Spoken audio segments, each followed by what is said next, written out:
Instead of just the ticket being issued and him driving away, the situation escalated to 11 just basically out of nowhere. So the officer stops him. He walks up to the car. Tyreek does roll down his window and hands the officer his license and registration, though he's not happy about the officer tapping on his window. Like what? Don't knock on my window like why you have it up?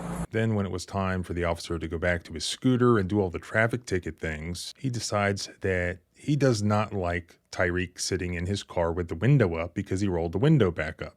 Keep it down. Hey! Keep your window down. The officer then chooses to forcibly remove Tyreek from the car, and this happens. Get out! Get out! Get out! Get out!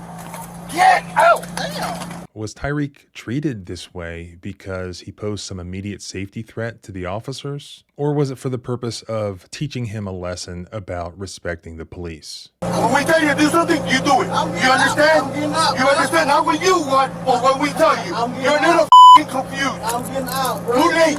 Too late. Now, we're all entitled to our own opinions, and certainly everybody seems to have one here, but we're not all entitled to our own facts, and the law doesn't fluctuate based on your feelings or my feelings. So let's break down this footage and document the facts, and then address the legal issues. Were there any constitutional rights violated here? What's reasonable in a traffic stop for speeding is not going to be the same thing as what's reasonable when you pull over a suspected carjacker who may be armed. We see Tyreek being treated just like he is that suspected armed carjacker. And why?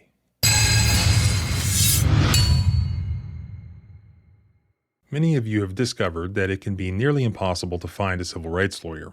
Although I get calls from all around the country every day, I'm only one person, and I only take specific types of cases, and only in West Virginia. The good news is that if you need a lawyer because you've been injured, you can hire America's largest injury law firm, no matter what state you're in. Morgan & Morgan has over 1,000 attorneys in all 50 states. Because they're the biggest, they have the ability not to settle for lowball offers. Last year in Florida, they got a victim who was in a life-altering car crash, $12.2 million. The insurance only offered them $350,000. They got another victim in New York, $6.8 million. The insurance only offered the victim $275,000. Best part, their service is free unless you win. It only takes a few minutes to see if you have a case. You can submit a claim and communicate with your legal team all from your smartphone. If you've been seriously injured, it will only take a couple of minutes to start a claim with Morgan & Morgan at forthepeople.com/thecivilrightslawyer, found in the description below. So as you know by now, the police in Miami have released the body cam footage showing the traffic stop involving the Miami Dolphins star wide receiver, Tyreek Hill. Hill was pulled over on his way to Hard Rock Stadium. It was a game day,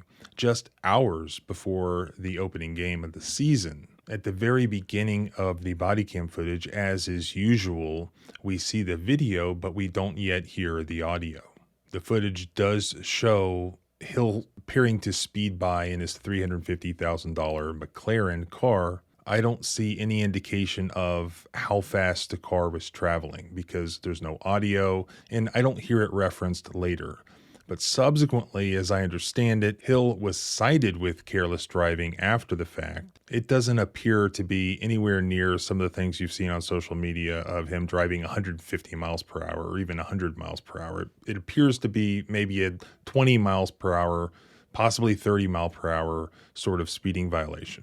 The motorcycle cop then goes to catch up with Tyreek's McLaren, himself driving with what appears to me to be sort of a careless disregard of traffic safety rules.